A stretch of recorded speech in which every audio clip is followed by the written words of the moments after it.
안녕하세요. 오늘의 뉴스레터에 오신 걸 환영합니다. 지난 21일 콜롬비아 해군이 중남미 해군 다국적 연합훈련 유니타스에서 놀라운 장면을 보여줬습니다. 콜롬비아 해군은 한국에서 구입한 한국산 함대함 미사일 해성으로 표적함에 발사하는 훈련이었습니다. 해성 마시일은 순식간에 강력한 폭발을 일으키며 함정을 초토화시켰습니다. 해성 미사일 단 한 발의 엄청난 화력의 표적함은 완파되어 사라지는 모습을 보여줬는데, 이 정도 파괴력이면 구축함은 물론 대형 상륙함과 항공모함에도 치명적일 것이라고 말했습니다. 지난 2012년 콜롬비아는 해성 미사일 16발을 구입했는데, 이를 가지고 지난 2019년에도 콜롬비아 해군 훈련 중 표적 함정을 격침시키는 영상을 공개한 바 있습니다. 하지만 이번에 공개된 영상에는 지난 2019년에 비해 더 강력한 위력을 보여주었습니다. 콜롬비아 해군은 한국산 해성 미사일 실사격 훈련 영상을 공개하면서 자신들의 방어 전략 능력을 확인시켜 주었으나, 이는 또한 한국산 해성 미사일의 능력까지 입증해 보여줬습니다. 일각에서는 이 영상은 콜롬비아 해군의 능력보다 너무나도 정교하고 강력한 폭발력의 LIGN-X1의 마시일 제조 능력을 보여주는 것 같다고도 말했습니다. 그런데 이번 시험 발사는 여러모로 큰 의미가 있다고 했습니다. 한국은 지난 2014년 동해급 초기 함정 안양함을 무상으로 인도하고 2020년에 포항급 의산함을 두 번째로 공여했습니다. 한국이 이렇게 2대의 군함을 무상으로 골돔비아에게 준 데는 고마운 인연이 있습니다. 콜롬비아는 한국 전쟁 당시 중남미 국가 중 5,100명의 병력과 호위함 한 척을 파병한 유일한 국가였습니다. 1951년 6월 16일 콜롬비아군이 한국에 도착했을 때 유엔군은 그들의 활약에 힘입어 두 번째로 서울을 탈환했습니다. 콜롬비아군은 고지대 국가라는 이유로 험한 산악전에 투입됐는데, 금성 진격전을 시작으로 기마 400고지 전투, 불모고지 전투까지 참여해 승리를 거두고 625전쟁의 한 획을 그었습니다. 이에 한국은 콜롬비아의 도움을 잊지 않고 안양함과 익산함을 무상으로 주어 콜롬비아 해군에 도움을 주었습니다. 콜롬비아는 한국의 군함뿐만 아니라 미사일 기술에도 놀라움을 표하며 한국산 대한미사일 해성을 최초로 수입하여 그 놀라운 위력에 감탄했습니다. 콜롬비아에게 최초로 준 안양함이 프랑스제 액조세 대한 미사일을 장착한 마지막 전투함이었지만, 콜롬비아로 이전하면서 제거된 이후 한국 해군에서 더 이상 이 미사일을 운용하지 않게 되었습니다. 그동안 해외에서 미사일을 수입해 쓰던 역사도 안양함을 인도하면서 사라졌다는 것입니다. 한국 미사일 기술의 진보의 역사에 콜롬비아가 들어가 있었습니다. 한국에게 2대의 군함을 받은 콜롬비아는 전 세계에 한국의 대한미사일의 위력을 제대로 보여줬습니다. 적의 함선을 공격하는 대한미사일은 해군 무기 중 가장 치명적인 무기로 손꼽히고 있습니다. 지난 제3차 중동전과 포클랜드 전쟁에서 대한미사일은 거대한 구축함을 일격에 격침시키면서 게임 체인저의 역할을 해냈습니다. 이번 우크라이나 전쟁에서도 미국이 우크라이나군에 제공한 지대함 하푼 미사일로 흑해 해상에 위한 러시아 해군의 900톤급 예인선 바실리, 배을을 단 두 발로 명중시켜 격침시켰습니다. 최근 해양에서 펼쳐지는 갈등이 커지면서 대한미사일의 중요성이 갈수록 부각되고 있는데, 이 때문에 세계 각국은 최신형 대한미사일을 개발하고 보유하려고 혈안이 되어 있습니다. 우리 해군은 그동안 미국제 하푼과 프랑스제 액조세 대한미사일을 도입해 구축함, 호위함, 고속함 등의 탑재에 사용했습니다. 1980년대부터 한국도 우리 힘으로 대한미사일을 개발하겠다고 뛰어들어 1996년부터 8년간 개발해 해성 대한미사일을 개발해냈습니다. 결국 2003년에 해성 대한미사일이 전력화되었는데, 70km 떨어진 목표물을 정확히 명중시켜 그 성능을 입증해 보였습니다.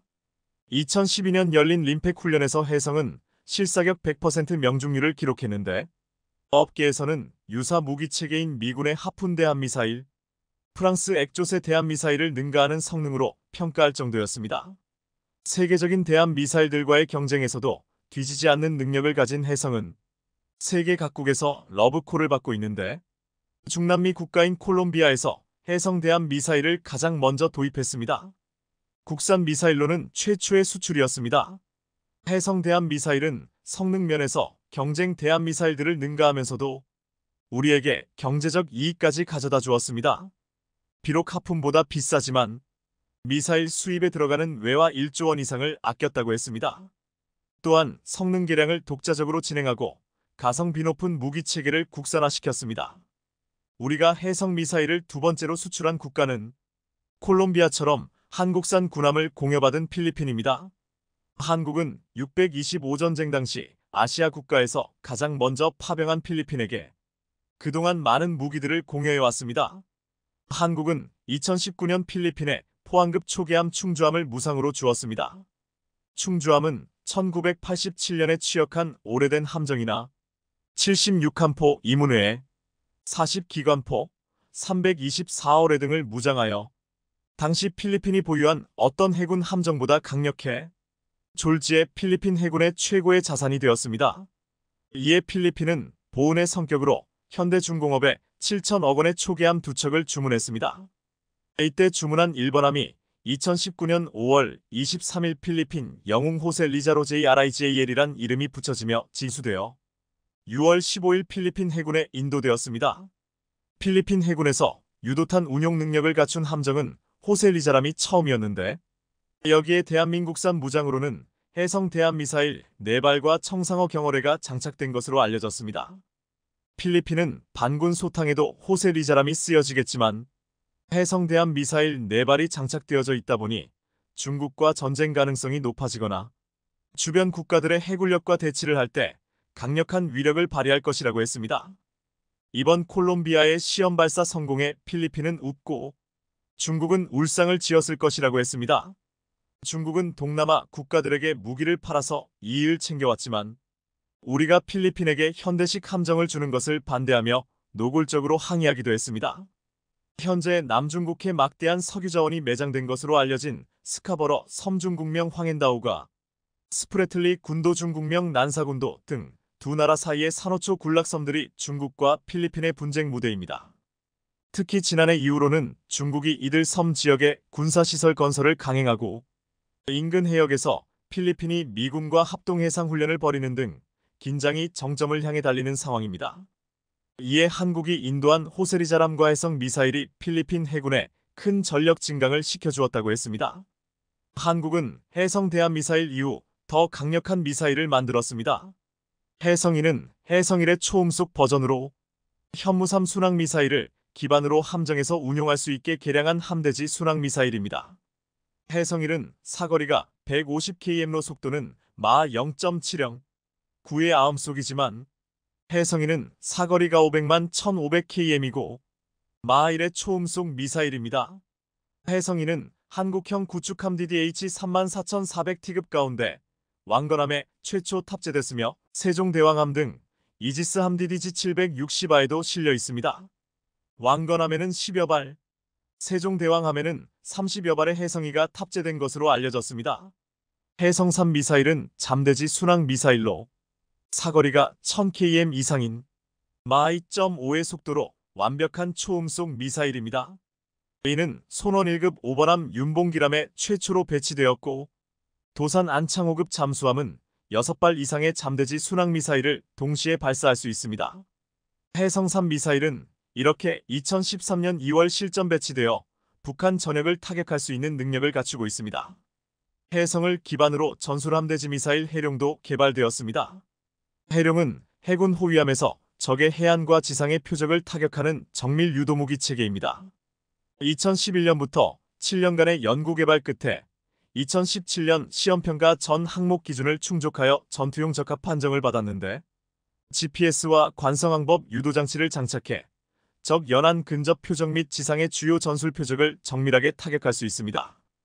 해룡은 장갑 차량을 관통할 수 있는 자탄 수백여 개가 분산되어 폭발하면서 축구장 약 2개의 면적을 초토화할 수 있는 위력을 가지고 있습니다. 또한 해룡은 발사 방식을 경사형 FFX1과 수직형 FFX23으로 다변화하여 함정 종류에 따른 탑재 제한을 극복한 국내 최초의 미사일입니다. 경사형은 이미 2014년에 개발이 완료되어 2016년부터 배치되고 있으며 수직형은 2018년에 전력화되었습니다. 한국은 그동안 미사일 개발에 진심인 국가로 알려질 정도로 강력한 미사일들을 개발해 왔습니다. 그리고 이제 한국산 미사일의 위력이 한국산 무기를 공여받을 나라들로부터 전 세계로 퍼져나가고 있습니다. 러시아는 우크라이나 동부의 격전지 아우디우카를 장악했다는 사실을 대대적으로 홍보 중입니다. 그동안 막대한 기갑 부대와 전력을 쏟아붓고도 성과를 거두지 못했던 아우디우카를 장악했다는 사실은 그 누구보다 푸틴에게 반가운 소식이었습니다. 하지만 그렇게 오랫동안 많은 물량을 쏟아붓고도 고작 아우디우카 하나 장악한 것이냐는 비난도 나오는 실정입니다. 더구나 우크라이나 특수부대의 해상드론 공격 등으로 러시아의 자랑 흑해함대가 심각한 타격을 입으면서 이 해역을 통해 우크라이나의 곡물 수출이 진행되고 있고 그 양도 전쟁 이전 수준을 회복한 것으로 알려져 러시아에 당혹스럽게 만들고 있습니다. 게다가 2년 넘게 지속되는 전쟁으로 인해 러시아는 지금 전시 경제 체제를 이어가고 있는데요. 고유가가 러시아 경제를 바치고 있지만 사실 속내를 들여다보면 러시아의 전시 경제는 지금 고물가 위협에 시달리는 모습이 역력합니다. 러시아 정부의 과격한 재정 지출 확대 속에 공급이 수요를 따라잡지 못해 발생하는 위험한 호황이 지속되고 있는 것인데요. 러시아 중앙은행은 15일 기준금리를 연 15%에서 16%로 인상했습니다. 이것은 지난 7월부터 5개월 연속 인상 행진이며 이 기간 상승폭은 무려 8.5%포인트에 달합니다. 러시아 중앙은행은 우크라이나전을 언급하지 않은 채 기준금리 인상의 원인으로 물가를 지목했습니다. 러시아에서 올해 말까지 연간 소비자 물가 상승률은 약 7.07%에 근접하고 있습니다. 이 정도 수치라면 실질적으로 국민들에게 체감되는 물가 상승은 그야말로 엄청나다고 볼 수 있는데요.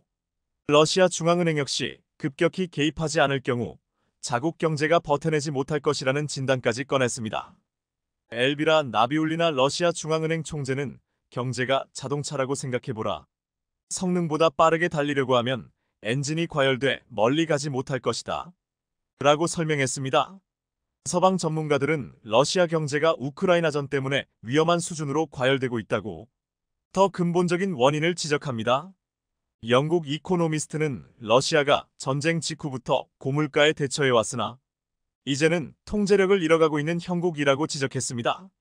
전문가들은 전쟁 때문에 비롯된 러시아의 물가 상승에 복합적 요인이 작용하고 있다고 봅니다. 일단 작년 물가 상승은 러시아 통화인 루블화 가치가 달러 대비 15% 떨어지면서 수입 물품 가격이 오른 데 기인했습니다. 그러나 올해에는 루블화 가치가 러시아의 자본 통제로 안정되면서 수입품의 가격은 전쟁 전 수준으로 돌아갔습니다. 올해 소비자 물가를 밀어올리는 가장 큰 요인은 돈이 너무 많이 풀리고 있다는 관측이 지배적입니다. 러시아 정부는 전시 경제를 떠받칠 목적으로 국방을 중심으로 재정 지출을 늘려가고 있는데요. 지난해 러시아 국방비 예산은 전체 공공 예산의 약 3분의 1을 차지했습니다. 이는 2011만 2022년 전체 예산 대비 국방비 비율이 13.923%에 그친 것과 뚜렷하게 대비됩니다. 러시아는 내년 국방비로도 전체 예산의 3분의 1에 해당하는 10조 8천억 루블, 약 155조 5,200억 원을 편성하기로 했습니다. 더구나 대통령 선거를 앞두고 전사자, 가족의 30년치 평균 임금을 지급하고 복지 지출도 늘리고 있습니다. 이 정도 경기 부양은 코로나19 대유행기를 능가하는 것으로 막대한 재정을 지출하고 있는 것입니다. 미국 뉴욕타임스는 러시아가 전쟁 자금을 계속 풀면서 동시에 인플레이션을 막아야 하는 난제에 직면했다고 지적했습니다. 문제는 러시아가 돈이 너무 많이 풀었다는 점입니다. 현재 고물가는 과열된 수요를 공급이 따라가지 못하는 데에서 발생했을 가능성이 크기 때문입니다. 지난달 기준 러시아에서 계란 가격은 전년 대비 40% 이상 상승했고 닭고기 가격도 29.3% 올랐습니다. 일부 전문가는 전쟁 때문에 공급 역량 자체가 감소해버린 상황을 주목합니다. 러시아 내 고학력 근로자 다수가 해외로 도피하고 외국인 투자가 급격히 위축된 점도 물가 상승을 부추긴다는 것입니다. 즉 전쟁을 위해 돈은 풀었지만 전쟁과 해외 도피로 인한 인력 유출로 생산할 사람이 없어서 물가가 오른다는 것입니다. 파이낸셜 타임즈에 따르면 러시아는 개전 초기 우크라이나 전쟁에 따른 경제적 손실을 메우기 위해 강력한 부유세를 부과해 40억 달러를 조달하기도 했습니다. 부자는 부자대로, 서민은 서민대로 전쟁은 길어지고 고통의 끝은 보이지 않고 있는데요. 이런 상황에서 대통령 선거를 앞둔 푸틴은 무리수를 두고 말았습니다. 러시아 반정부 운동가 알렉세이 나발리가 지난 16일 시베리아 교도소에서 돌연 사망하면서 그동안 이스라엘 하마스 전쟁으로 인해 우크라이나가 잊혀져 가고 있었는데 우크라이나 지원에 소극적이었던 서방 국가들이 이 사건을 계기로 다시 추가로 무기를 지원하겠다고 나섰으며 더욱더 러시아를 제재해야 한다는 목소리를 내고 있기 때문입니다. 미국 정치 전문 매체 폴리티코에 따르면 독일 연방 하원 국방위원회 위원장은 우크라이나에 더 많이 무기를 지원하라고 올라프 숄츠 총리를 압박했습니다. 하지만 독일은 타우러스가 실전에 배치돼 러시아 영토를 직접 타격할 경우 전쟁이 확대될 것으로 우려에 주저하고 있는 상황입니다. 또한 러시아군이 타우러스 부품을 수거해 역설계할 가능성도 독일이 걱정하는 부분입니다. 벤 호지스 전 유럽 주둔 미군 사령관은 러시아 공격의 압박이 커지고 있는 시점에 독일의 타우러스가 전달되면 우크라이나 무기고가 한층 강화될 것이라고 내다봤습니다. 익명을 요구한 한 우크라이나 당국자는 폴리티코에 이제 타우러스를 확보하는 것은 자국의 매우 중요한 요구라면서 러시아를 무너뜨리는 유일한 방법은 러시아가 점령한 영토 내로 깊숙이 타격하는 것이라고 말했습니다. 나발리가 의문사하면서 신속한 군사 지원 필요성에 대한 목소리는 유럽연합에서도 나왔습니다. 호세프 보렐 EU 외교 안보 고위 대표는 우리는 아마도 너무 자주 주저했을지도 모른다. 2년 전 우리는 헬멧을 줄 준비가 돼 있었고 지금 우리는 F-16을 보내고 있다. 우리가 이들 결정을 더 빨리 내렸다면 아마도 전쟁은 달랐을 것이라고 말했습니다. 서방에서는 나발리 죽음과 관련해 사인을 규명하고 대응에 나서야 한다는 목소리도 이어지고 있는데요. 데이비드 캐머런 영국 외무장관은 러시아 당국자들에 대한 신규 제재가 있을 수 있다고 시사했습니다. 영국은 나발리의 죽음에 대해 조치를 취할 것이라면 다른 국가에도 비슷한 조치를 촉구했습니다. 캐머런 장관은 이날 머넨 안보회의에서도 러시아의 나발리가 어떻게 사망했는지 완전히 분명하게 밝히라고 요구하면서 각국의 우크라이나 재건 비용 충당을 위해 현재 서방에 있는 러시아 중앙은행 자산을 압류할 것을 거듭 촉구했습니다. 서방에서는 나발리의 사망을 의문사로 규정하며 푸틴 러시아 대통령의 책임이라고 비판하고 있습니다. 궁지에 몰린 푸틴은 결국 선을 넘는 조치를 단행했습니다. 러시아가 최근 우크라이나 공습에 극초음속 미사일 치르콘을 처음으로 사용했다는 분석이 나온 겁니다. 키이우 포렌식 과학 연구소의 올렉산드르 루빈 소장은 지난 7일 러시아군이 우크라이나 공격에 사용한 미사일이 3M22 치르콘 미사일로 추정된다고 밝혔습니다. 루빈 소장은 당시 수집된 포격 잔해물을 분석한 영상을 올리며 3M22 치르콘 미사일이 사용됐다는 사실은 부품과 파편의 모습, 해당 무기 유형의 특징으로 입증될 수 있다고 설명했습니다. 일부 부품은 러시아군이 사용하는 다양한 유형의 로켓에 호환될 수 있지만 이번에 발견된 제트 엔진과 조향장치 잔해의 경우 치르콘 미사일에만 사용되는 부품으로 추정할 수 있는 특징이 관찰됐다는 것이었습니다. 특히 여러 부품에서 치르콘 미사일을 가리키는 3M22 표기가 보인다고 밝혔습니다. 러시아는 치르콘 미사일의 사거리가 1000km에 이르며 음속의 9배인 마하 9까지 속도를 낼 수 있다고 주장합니다. 치르콘은 어마어마한 시속으로 거의 9900km을 날아오지만 레이더에도 포착되지 않아 미국 패트리어트 미사일로도 막기 힘든 가공할 무기로 알려져 있는데요.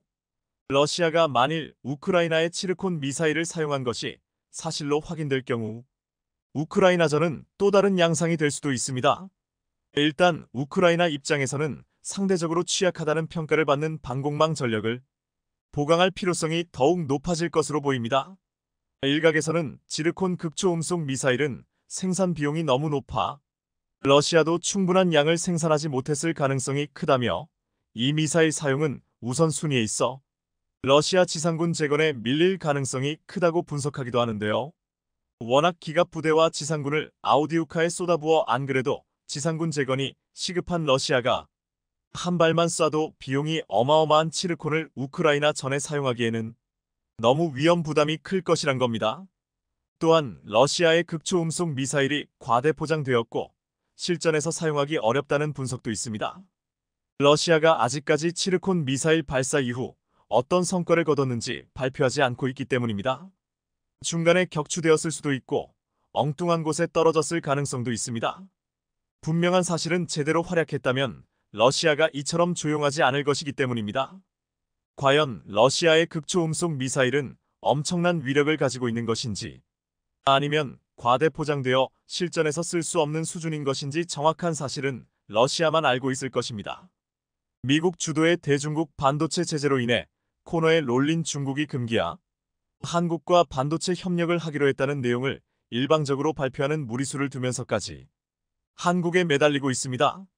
미국이 중국을 겨냥해 연일 경제안보 제재 수위를 올리는 가운데 다급해진 중국이 반도체 공급망 문제를 두고 협력하자며 한국에 전격손을 내민 것인데요. 보시는 사진은 중국 상무부가 홈페이지에 올린 사진입니다.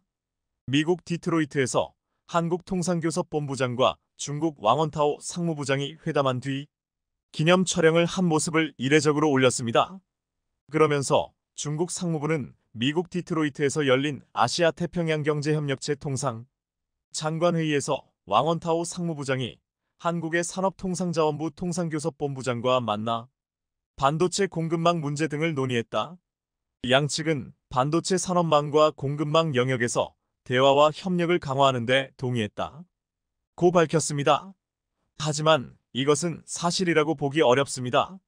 의례적인 만남을 두고 중국 측에서 특별한 일인 것처럼 의미를 부여한 것입니다. 중국의 진짜 속내는 미국이 대중국 첨단 반도체 생산 장비 수출을 제한하며 다른 나라의 동참까지 유도했는데 제발 한국이 이에 동참하지 말 것을 요청한 것입니다. 중국 관영 글로벌 타임스는 29일 논평을 통해 이 회담을 거론하며 두 나라가 반도체 협력을 강화하기 위해 한국 반도체 기업들이 중국 시장 내 구멍을 메워주는 건 미국 마이크론의 공급 부족분을 한국 기업이 메우는 것은 자연스러운 일이라며 한중 간 반도체 분야 협력에 매달린 것입니다. 반면 대중국 반도체 수출 통제를 본격화한 일본에 대해서는 강렬한 불만을 제기하며 일본의 반도체 조치는 잘못된 행동이라고 직격탄을 날렸습니다. 한국에 대해서는 손을 내밀고 일본은 강하게 압박하는 행보를 보인 것입니다. 하지만 한국 반도체 기업들은 신중한 태도를 보이고 있습니다.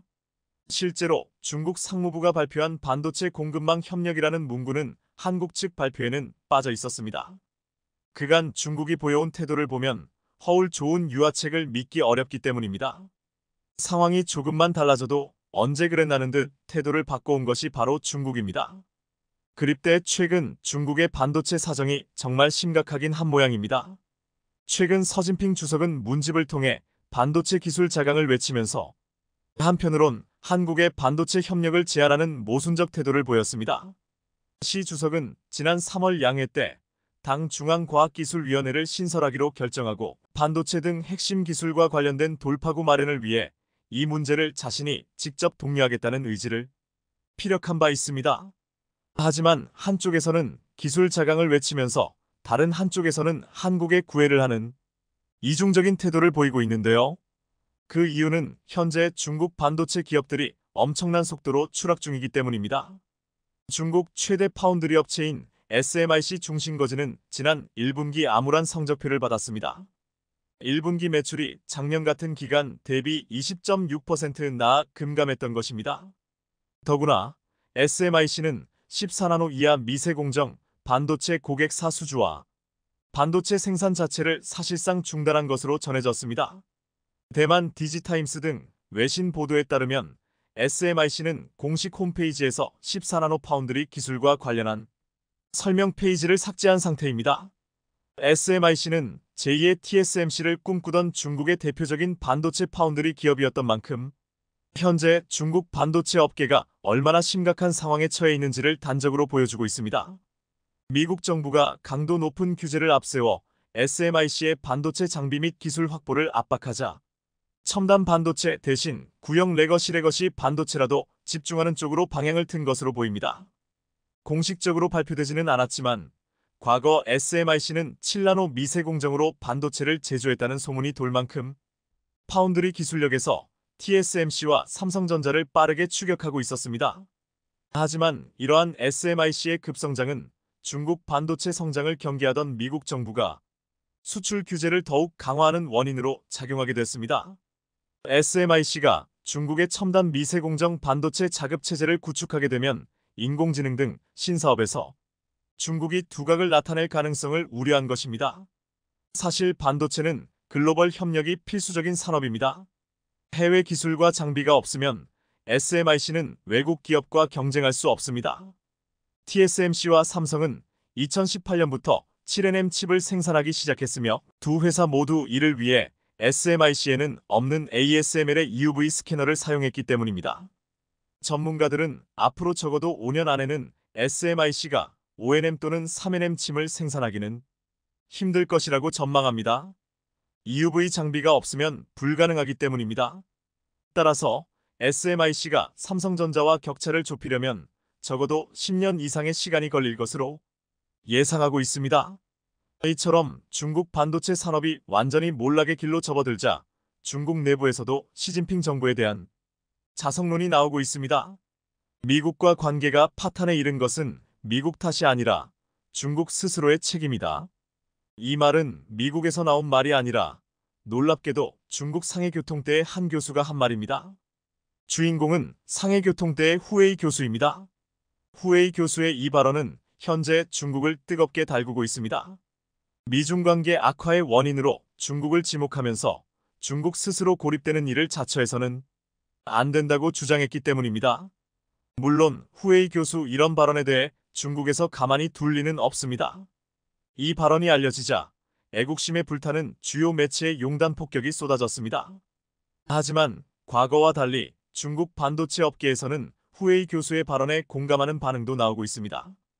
현지에서 굴욕을 감수하고서라도 미중 관계를 복원해야 한다는 주장까지 나오고 있는데요. 한국과 일본, 네덜란드 등으로부터 고가의 반도체 장비를 제공받지 못하면 생산 라인이 멈출 수밖에 없기 때문입니다. 현재 중국의 반도체 장비 국산화율은 30%에도 못 미칩니다. 따라서 중국 현지에서조차 굴욕을 감수하고서라도 미중 관계를 복원해야 한다는 주장까지 나오는 실정인데요. 익명을 요구한 한반도체 기업 관계자는 미국의 탄압은 부당하지만 아직 중국 반도체는 그에 맞설 역량이 없다.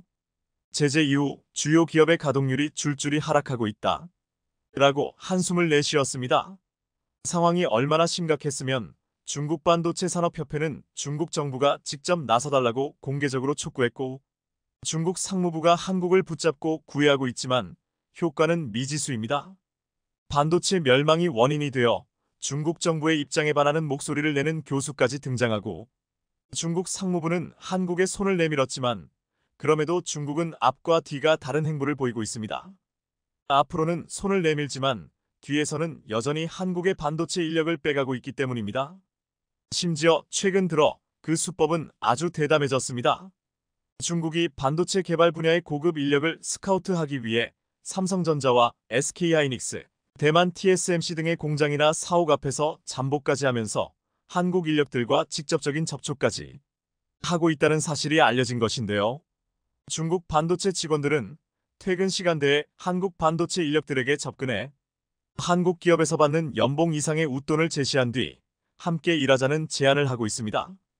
영국 파이낸셜 타임스 FT는 이 같은 풍경을 전하면서 반도체와 전기자동차 배터리, 디스플레이 등 첨단 기술 영역에서 한국의 전문 지식을 축적하려는 중국의 조직적 활동이 강화하고 있다고 대대적으로 보도했습니다. 실제 중국의 움직임은 꽤 적극적입니다. 한국 반도체 기업 공장이나 사옥 앞에서 이른바 뻗치기를 하다가 퇴근 중인 직원들에게 접근해 이직 제안을 하는 건 기본인데요. 기존 연봉의 34배에 달하는 파격적 금여 제시하기도 하는 것으로 알려졌습니다. 심지어 페이퍼 컴퍼니까지 동원하고 있습니다. 삼성을 비롯한 반도체 기업들은 기술 유출을 막기 위해 퇴직 후 일정 기간 동종업계의 다른 회사에 취업하지 못하도록 재취업 제한 내규를 두고 있습니다. 이것을 우회하기 위해 반도체와 무관한 명칭의 페이퍼 컴퍼니에 한국 엔지니어를 취업시킨 후 기간 제한이 풀리면 정식 채용하는 꼼수까지 쓰고 있습니다.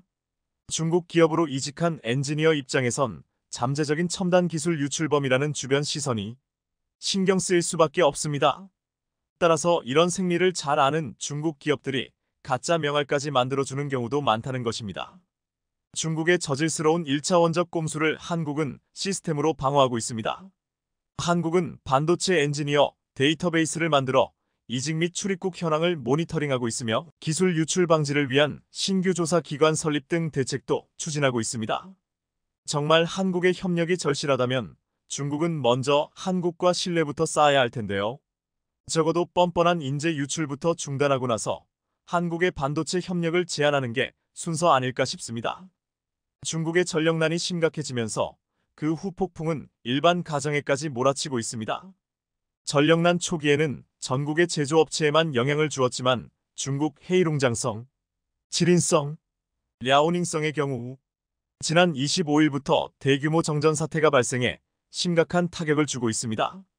전력난은 특히 동북 삼성에서 심각한데 이곳 주민들은 대규모 정전 사태를 겪고 있는 것은 물론이고 랴오닝성의 성도인 선양에서는 가로등은 물론 신호등도 꺼져 교통사고까지 발생하고 말았습니다.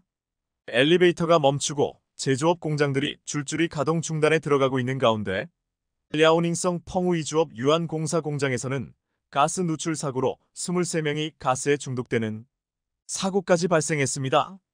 갑작스러운 정전으로 환풍기가 멈춰 용광로에서 나온 유독가스가 밖으로 나가지 못한 것이 원인이었습니다. 지금 중국에서는 이러한 사고가 어디에서 일어날지 알 수 없는 일촉즉발의 상황이 이어지고 있습니다. 현재 중국의 석탄 재고량이 앞으로 2주 정도밖에는 버틸 수 없다는 분석도 나왔습니다. 심지어 중국 내 발전용 석탄의 가격은 1600위안 안팎까지 치솟았는데 이것은 지난해 초와 비교하면 3배가량 폭등한 것입니다. 시노링크 증권은 이달부터 내년 2월까지 중국의 발전용 석탄은 무려 2억 2.200만 톤, 3억 4.400만 톤 가량이나 부족할 것으로 전망했고 조만간 특단의 조치가 없는 한 현재로서는 중국의 전력난 사태의 출구가 보이지 않는다는 의견이 지배적입니다. 심지어 이 사태는 시진핑 주석조차 해결할 수 없다는 이야기가 나오고 있는데요. 중국은 지난해부터 시진핑 국가주석의 지휘하에 에너지 소비 총량과 탄소가스 배출량을 각각 13.5%와 18%씩 감소시키겠다는 목표를 지방정부에 하달했습니다. 하지만 실적 점검을 해본 결과 목표를 달성하기는커녕 작년보다 에너지 소비가 도리어 늘어나고 말았습니다. 이렇게 되자 광둥 푸젠장수 등 9개 지역에서는 중앙당으로부터 1급 경고를 받았고 저장 헤이룸장 랴오닝 등 10개 지역엔 2급 경고가 내려진 바 있습니다. 중국 정부는 석탄, 철강, 비철금속 등의 산업을 특정해 저탄소 공정으로 혁신하고 친환경 제조를 구축하라고 더욱더 압박을 가했고 이에 따라 지역에서는 반강제적인 공장 가동 중단 사태가 이어졌습니다. 특히 랴오닝 지린헤이룽장 등 동북 삼성 일대는 최근 들어 바람이 잦아들면서 풍력 발전량이 급감했는데 여기에 중국 정부가 호주산 석탄 수입을 금지하자 석탄 발전 의존도가 높았던 동북 삼성이 직격탄을 맞은 것입니다. 저탄소 공정으로의 혁신을 기술이 아니라 명령을 통해 해결하려는 시도가 놀라운데요. 해외에서도 중국의 이번 전력난을 보고 터질 게 터졌다는 반응입니다. 중국 특유의 계획 경제의 민낯이 드러났다는 것인데요. 가장 대표적인 정책이 방금 말씀드린 에너지 소비 이중 통제입니다.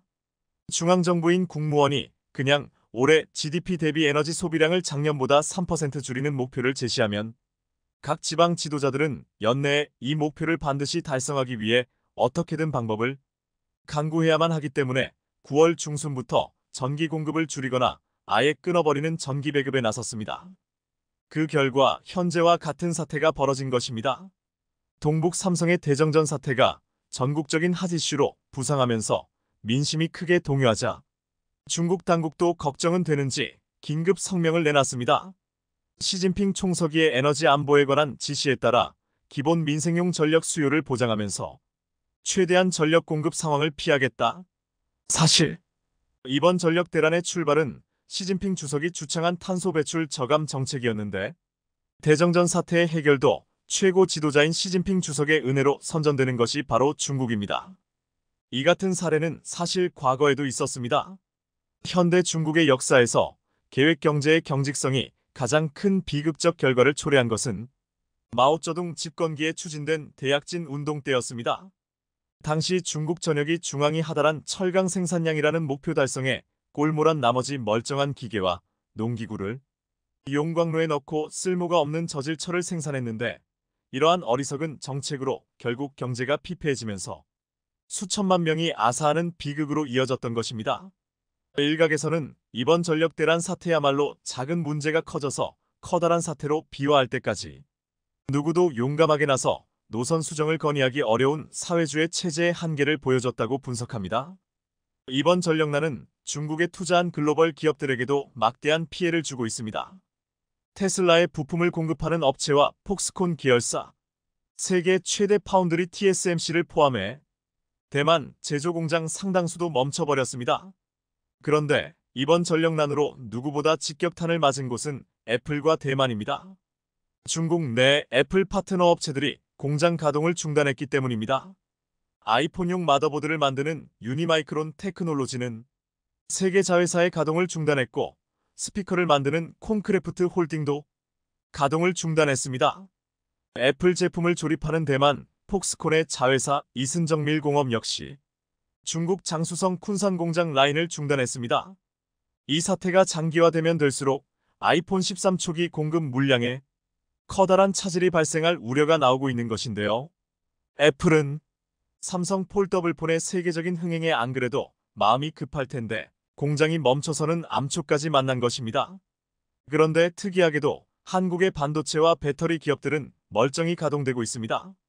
현재 한국의 반도체 기업 SK하이닉스의 디램 생산량의 50% 수준인 월 17만 장의 웨이퍼가 중국 우시 공장에서 생산됩니다. 반도체 공장을 운영하기 위해서는 막대한 양의 전력이 필요하기 때문에 일각에서는 SK하이닉스의 중국 우시 공장도 피해를 보는 것이 아니냐 하는 우려가 나왔습니다. 하지만 SK하이닉스는 현지 공장 운영에 전혀 문제가 없다고 자신감을 보였습니다. 지난 28일 열린 반도체 연대협력 협의체 출범식에 참석한 SK하이닉스 사장은 중국 전력난 영향을 묻는 기자 질문에 당사 오퍼레이션에 전혀 지장이 없다며 아무래도 반도체라고 신경을 써주나 보죠 라고 답했습니다. 이 같은 대답은 사장이 공개석상에서 언급한 내용이기 때문에 상당한 의미가 있습니다. 업계에서는 반도체 산업에 사활을 걸고 있는 중국이 한국의 반도체 생산에는 적어도 차질이 없도록 전력 공급을 위해 특단의 조치를 취했을 가능성이 있는 것으로 분석하고 있습니다. 일단 당장 중국에서 사용해야 할 반도체도 부족한 상황입니다.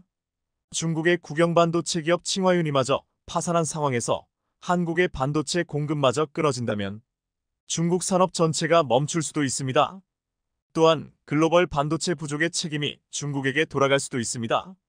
뿐만 아니라 최근 들어 삼성과 SK는 반도체 공장을 미국으로 이전하는 추세입니다.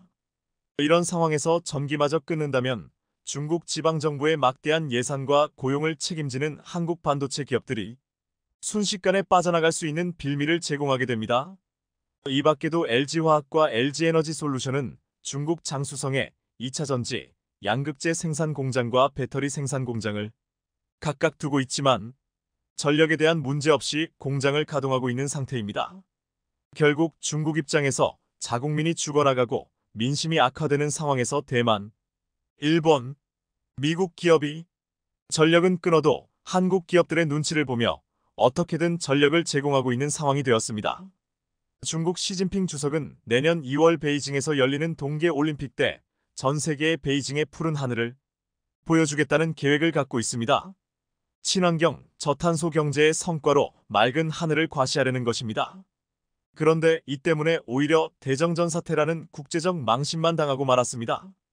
더구나 이러한 중국의 대정전 사태는 중국 내부의 문제에 그치는 것이 아니라 중국에 투자한 글로벌 기업들의 생산에 상당한 차질을 주었고, 안 그래도 베트남, 인도 등으로 탈중국 현상이 나오고 있는 상황에서 이번 정전 사태는 이를 더 가속화시키는 빌미가 될 수도 있습니다. 이 상황에서 아직까지 피해가 적은 곳은 한국의 반도체와 한국 배터리 공장들, 그리고 수혜를 본 또 한 곳은 한국의 맑은 하늘뿐인 것 같습니다. 중국의 전력난과 대정전 사태 덕분에 한국 국민들이 모처럼 맑은 하늘을 시청해주셔서 감사합니다.